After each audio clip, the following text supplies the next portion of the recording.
Thank you very much, Chairperson and General.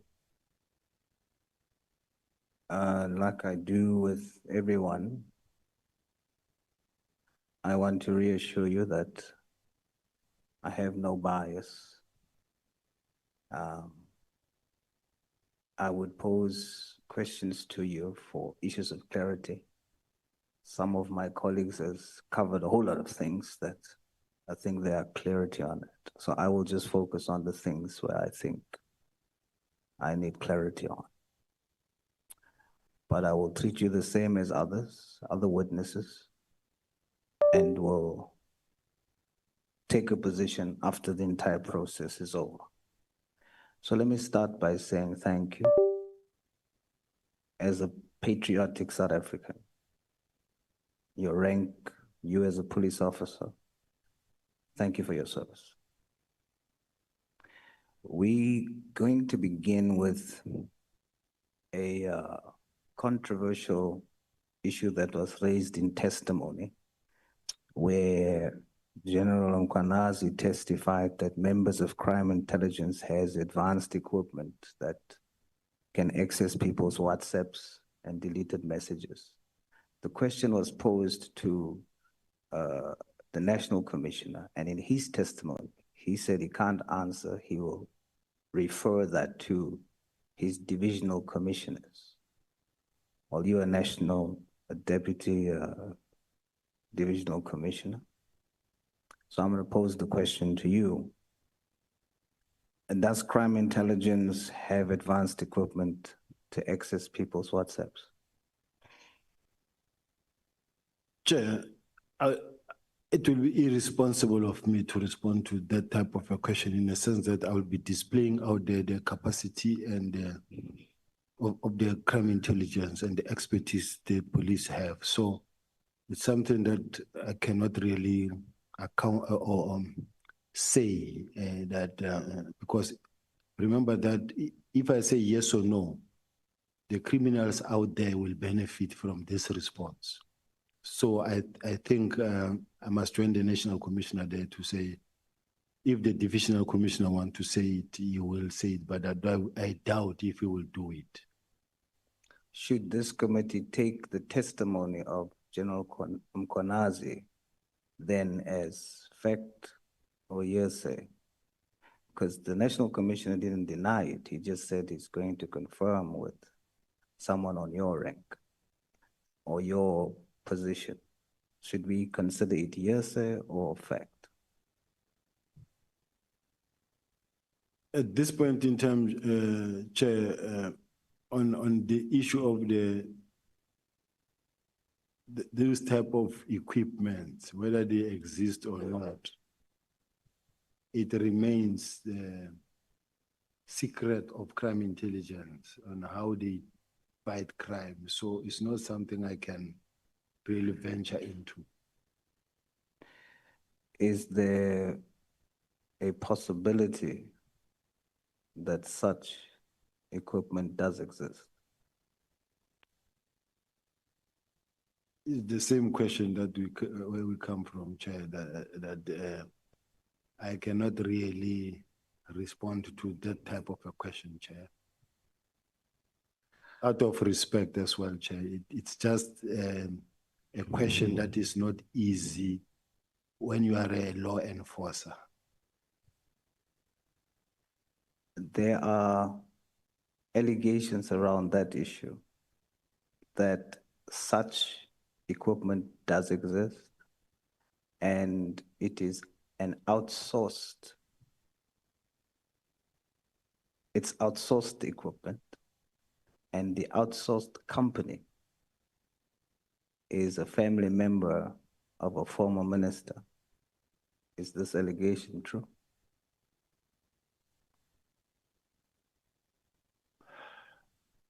Not that I'm aware of. I do know that there are private security companies that will have capacity over and above extra or ordinary policing, because there are powerful security companies there who Some of them may be licensed, some of them may not be licensed, but they invest in technology, and some of them you'll find that they procure this equipment overseas, and you will have such a situation because the market is open. Is that a yes? It's a complicated one for me, Chair. General, on security clearance, do you have security clearance? Yes, I've got it here now. Does General Mkwanazi have security clearance? I heard him saying he doesn't have it. Does those who are investigating you have security clearance? I don't think so. In the Western Cape Provincial Commissioner, he doesn't have it. In layman's terms, explain what are the implications of investigating without security clearance. Security clearance is not a requirement for an investigation, but if you are a senior manager who comes across or who is expected to deal with top secret document, depending on the level of classification, you are expected to have a top clearance, top security clearance. Because let's say, for instance, you're a provincial commissioner. You deal with matters that some of them are classified and highly classified. I cannot imagine if there's a top secret document that comes, that must be discussed. The provincial commissioner will say, hey, this one I can't work on. I don't have a top clearance certificate. I can't even read it. It must go somewhere. It is expected that all the provincial commissioners, they must have security clearance, top secret clearance certificate. Does General Mkwanazi access these type of top secret information without a security clearance? Well, some of the things that he mentions, because General Kumalo reports to General Mkwanazi, some of the things that he mentioned may tell me that he does have access as well. Just hold it, the Honorable Sauls, Honorable Nwala. Chair, I think the General, in responding to Honorable Sauls, says General Kumalo reports to General Mkwanazi. I think it's a bit tricky and a bit confusing because our understanding is that General Kumalo is the head of crime intelligence. General Mkwanazi is the provincial commissioner. In terms of the line duty, I don't think it's supposed to be like that. I'm not sure. We're a bit confused by that. Maybe if Yeah, not the General can clarify it. The PKTT, I know the fact that it is, the project leader is General Kumalo. But the person who's fighting hard in this case is General Mkwanazi, who says, I was not told. And the targets were taken without my permission. Now, General Kumalo had to account to General Mkwanazi. So when it comes to the PKK, General Kumalo reports to General Mkwanazi.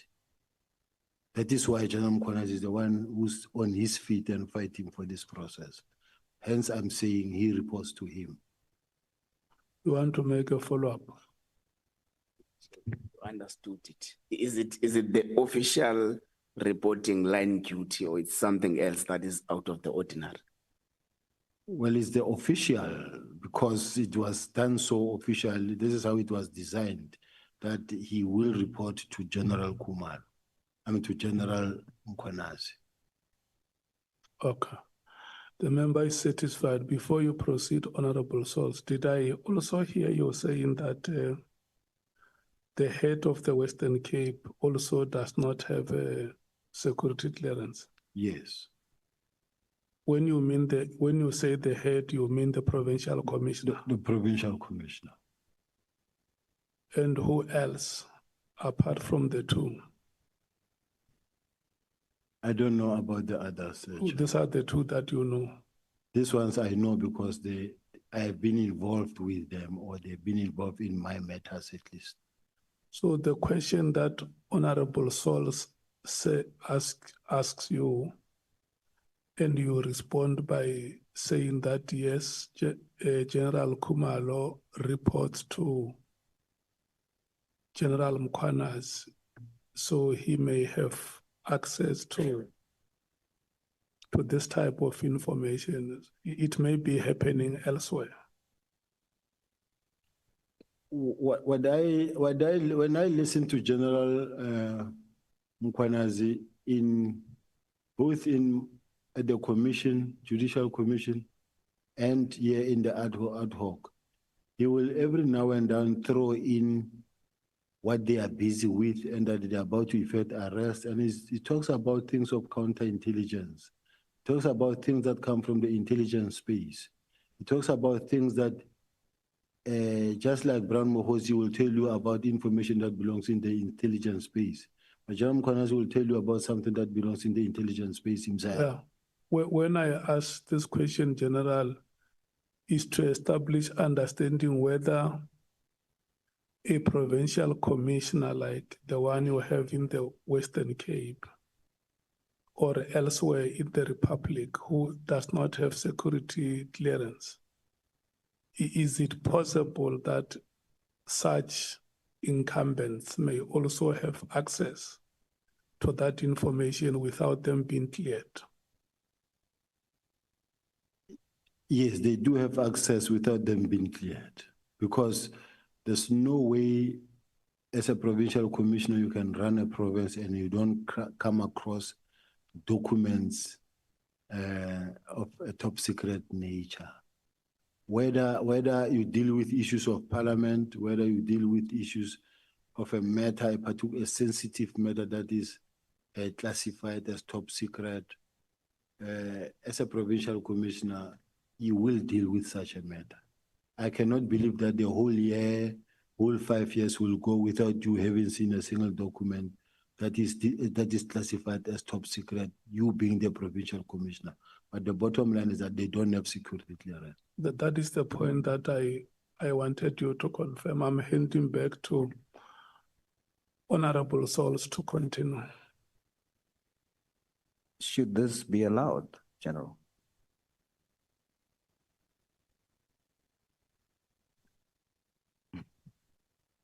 Not at all. Who is the person allowing them to do this without clearance?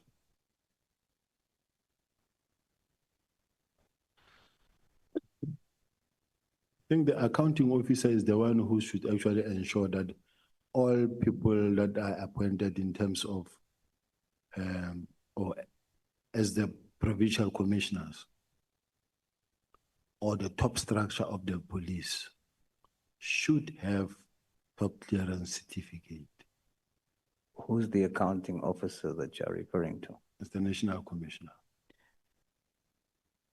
General Mkwanazi testified that the Premier Lesufi created a crime prevention unit that was illegal. Was it illegal? I heard him when he was testifying that, and I do know that there's a matter that was actually discussed in one of the POCs.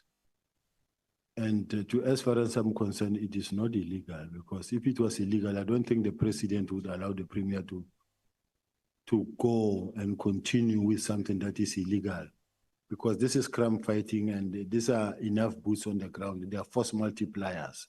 But in fact, I do know that in the meeting, he went to an extent of saying to the national commissioner, just say the word and I will effect arrest. Okay. And I can safely say that I raised it. The minutes are there. I did say, but you can't say you can arrest anybody there, because the bottom line is there's no way the premier can implement something that was not authorized, because it is firstly job opportunity. Secondly, they play a major role in making sure that they fill up the street. Every corner you come across them, and there's crime prevention. And when you look at the resources and the capacity they are bringing in fighting crime in the city of Joburg, you will realize that the situation has changed, especially city center, where where crime was rife. It was rough to go downtown to be in the city, but since their appointment, they are working and crime has reduced significantly. General, you just said in a meeting, I heard him say,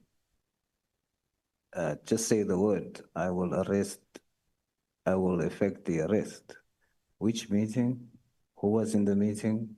And who is he that you are referring to that said he wants to arrest? It was a Board of Commissioners meeting.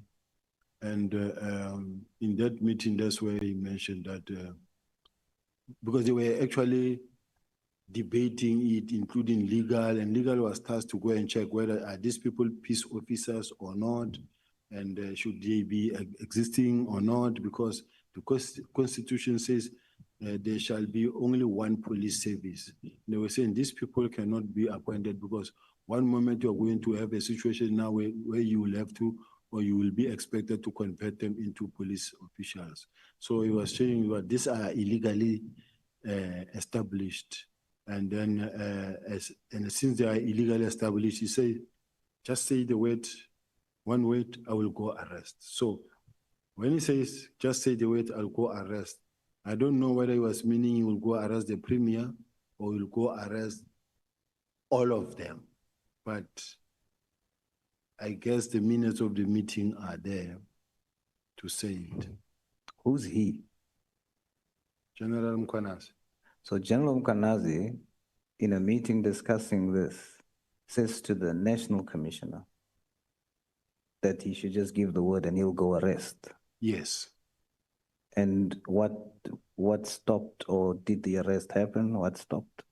No, it couldn't happen because the legal services was assigned to go and check the statute, the law, what the law says, can these people be regarded as peace officers? And I think it was ultimately done where they were sworn in as peace officers. So there are... Okay, Honorable Sauls, may I take you, Honorable Sangwen? Sorry, just a clarity-seeking question. General, which meeting are you referring to? And am I hearing you correctly that the KZN commissioner said he would arrest in Gauteng? Yes. Oh, sorry, which meeting? It was a POC meeting, if I remember very well, but it was a meeting at the college where it was provincial commissioners and other senior officials. Are you satisfied, Honorable Member? Thanks very much, Honorable Sauls. You may proceed. So, General, there are occasions then where General Mkwanazi asks of the National Commissioner first whether he can effect an arrest, or informs the National Commissioner before he effects an arrest. He was not informing him before he can effect arrest. He was just saying, just say the word and I'll effect arrest. But I'm trying to establish the type of relationship that he would say before he goes and arrest. He would inform or ask. He would, and he should, because remember he's from KZN, he's not from Gauteng. So whatever that he does in Gauteng, it should be with the permission and the knowledge of the National Commission. I'm asking that because yesterday, not yesterday, when I interrogated the National Commissioner and asked this question on the search and seizure or the arrest for yourself, the National Commissioner said he didn't know about that, or that he doesn't know about arrests. So you saying that it's protocol to inform him? Yes, to say he didn't know, we'll never buy into that. Where was the members from who went to your house to arrest you, but ended up just seizing property? All of them from KZN. Who sent them? I know it's General Mkwanazi, because people like Brigadier Kunene, the members that I was investigating this case of AKA with, they were there as well. So it's all a team from KZN, So based which on is unfortunate though. So based on what you just told me, General, you're saying the team that came to your house is coming from KZN. That is correct, Chair. May proceed, Honorable Sauls.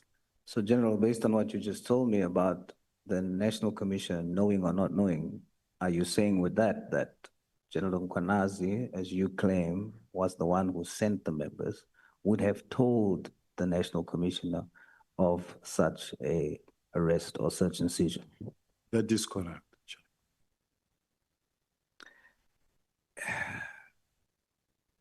Let's go into the possibility of factions within the ranks, because that's something that we have dealt with. General Mkwanazi testified that you are a baby in rank in comparison to him. What is your rank? I'm a Deputy National Commissioner and I'm a senior to him. What is your rank? I'm a Lieutenant General and a Deputy National Commissioner. What is General Mkwanazi's rank? He's a Lieutenant General, a Provincial Commissioner. General, in layman's terms, explain to us the protocols on how you become a Lieutenant General. As you grow up the ranks, you become a Major General. And then you will have a cross sword and 2 stars. Then you become a Lieutenant General with 3 stars. Then you become a National Commissioner, 1 General with 4 stars. So you become a general, a Lieutenant General. All generals, major generals that are entering or stepping into the general rank are major generals, which is the lower rank of being in the general space. Then when you get promoted, you become a Lieutenant General. Then when you become promoted more, either you become a Deputy National Commissioner or the General himself, the National Commissioner. So,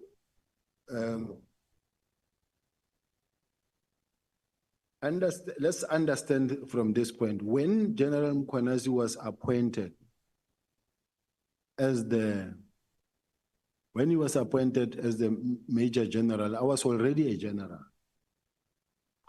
And then in 2 months, 3 months into his newly appointed position, he was appointed as the acting National Commissioner, which could not happen.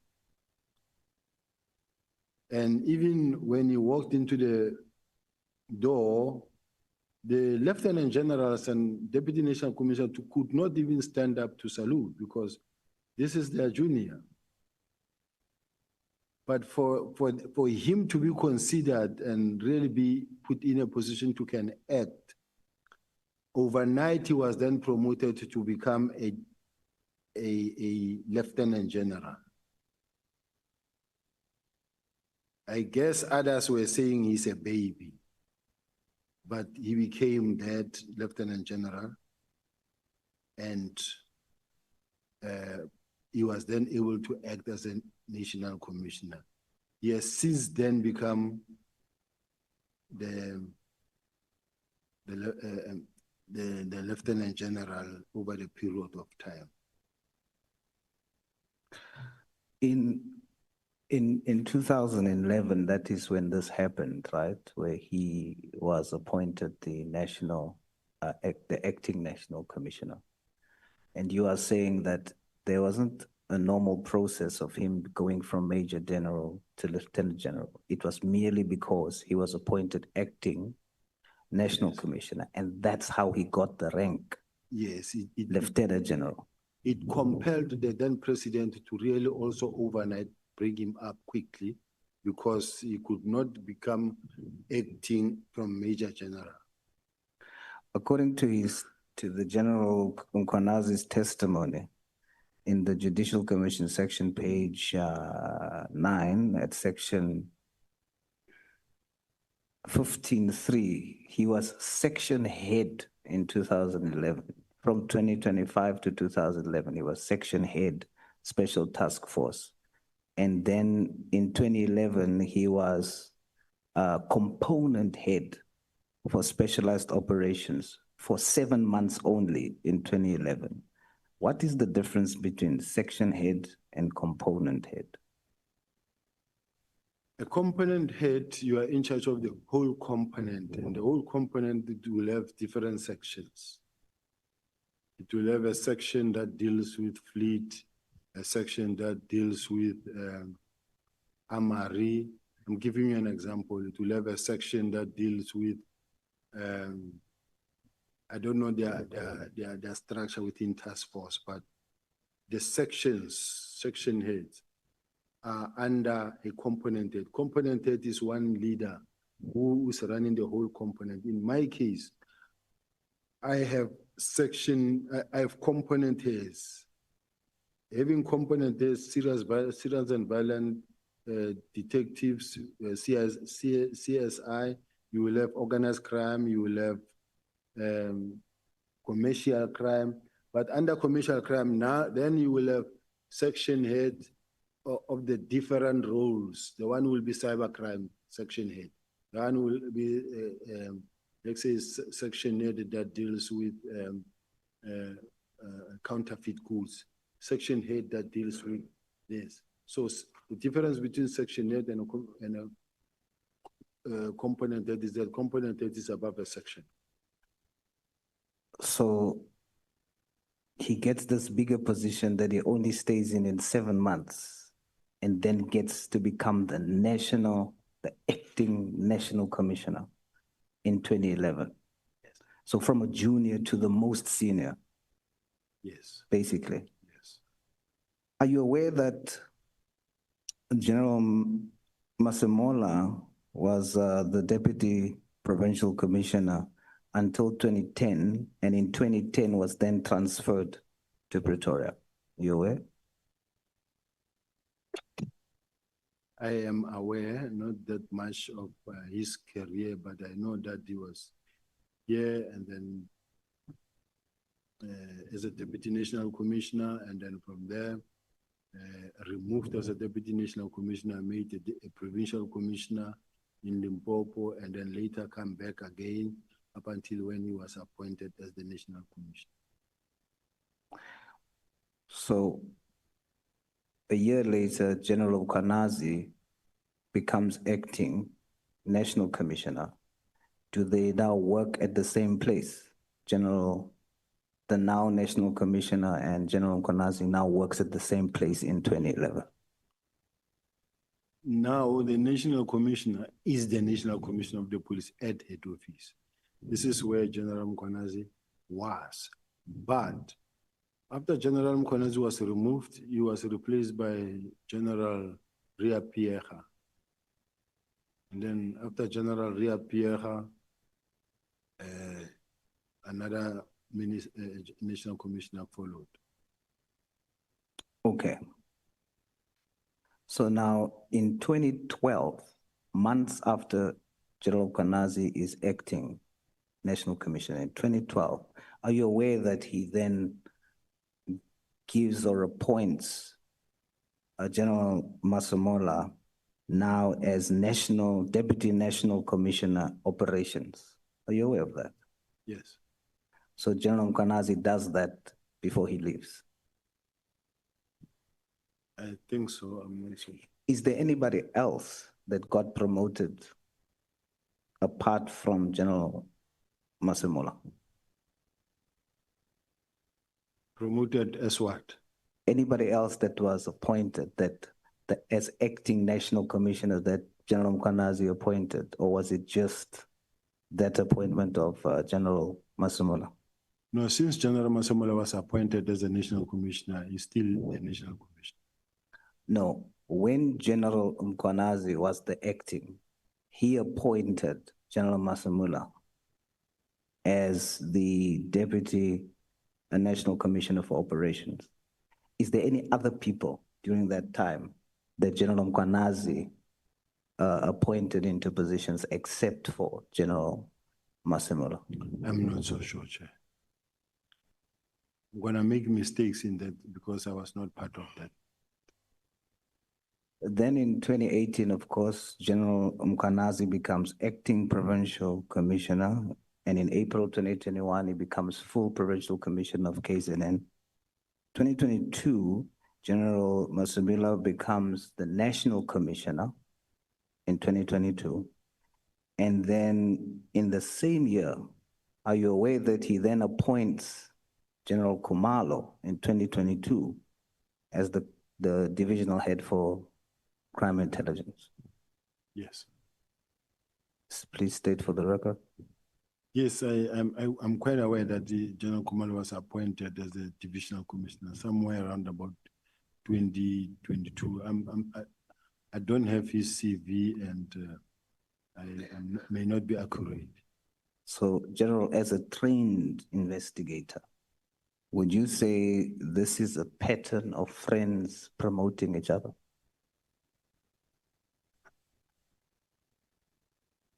That is not for me really to say at this point in time, Chair. You testified earlier that there are cliques and it creates an unhealthy working environment. Who are you referring to when you say there are cliques? Personally, at this point in time, when I'm facing, I'm sure the whole world can see that I'm faced with a situation where it is General Khumalo, General Masemola, General Patekile, and General Khumalo. I'm in a situation now and overwhelmed by a lot of processes at the same time with a view to push me out. So you will see that General Mkwanazi, in fact, for me to have been removed, it was just planned that General Mkwanazi will go make a press conference, and then out of that press conference, I'll be calling him and I'll be suspending him.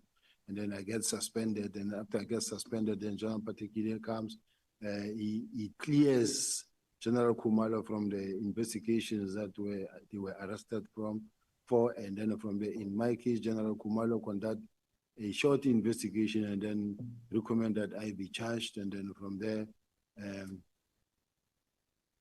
I expect anything in this case that will happen. But the bottom line is there is a clear focus by a group of people that are focusing on making sure that I am out of the system. General Mkwanazi testified that the docket was taken, and I know you already testified on that, that's why I don't want to go in detail with it. But then when it was discovered that the docket does not contain anything about Gauteng, and then the docket was sent back, and then General Khumalo was targeted because of interference to stop the arrests in Gauteng, and they place you at the center of that. Are you interfering, General, with investigations and arrests in Gauteng? I wish he can tell me where have I interfered. Whether it spoke about Katiso Molefe, what was my role, where did I interfere?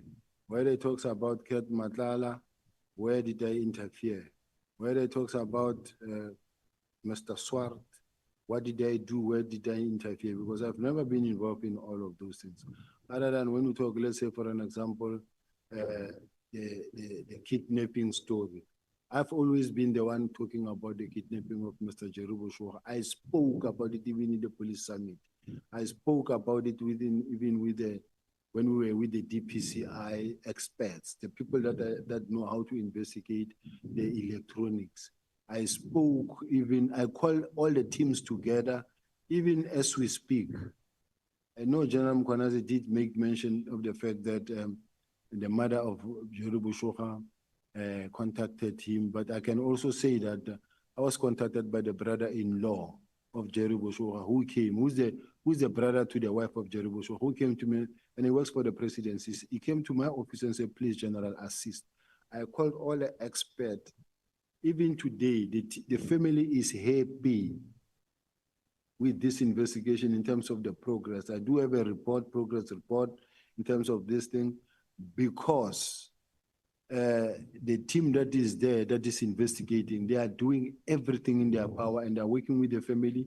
They are taking the family into confidence. Every piece of feedback is given to the family. So I just want to indicate to South Africans that even this thing of Jerry Bushoka, I try my best to contribute, leading towards my retirement, to work hard. I cannot spend 37 years in the police to only to come and mess up my career towards 2 years later at the door out, and then I mess everything up. I can't do that, but thanks a lot, Chair. I have 2 more questions, Chair. General, you said that the PKTT is doing a good job, but they can do better. Please explain what you mean by a good job that they are doing and what you mean by they can do better. When I'm sitting with the 121 doggers that I'm sitting with now, that shows that doggers that had been sitting gathering us for almost since 2018, 2019, 2020, 2021, 2023, 80% of those doggers. It tells me that no work was done. They can do better. That's number one. Number two, if they were saying to me that these political killings that are taking place in the country, in the whole country, they are hard at work and they are arresting all these people throughout the country, but that is not the case. That is why it's called a KZN team. Otherwise, it's not supposed to be a KZN team. If there's a political killing task team, let it be a national task team, and it shouldn't be managed from KZN. If it is to manage for the whole country, rather appoint and put it in the system, whether you're making the unit or what, but let it be a proper unit that is in the structure and that is taking care of the political killings throughout the country so that the whole country benefit, not fighting that there's a PKTT in KZN. Every now and then we apply for budget, millions to go down there that are being managed down there by General Mkwanazi and General Khumalo. That is an unacceptable situation. Is the top structure of the South African Police Service divided?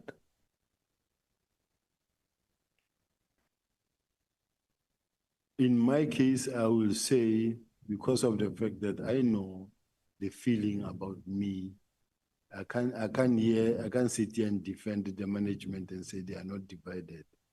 Here am I find myself outside.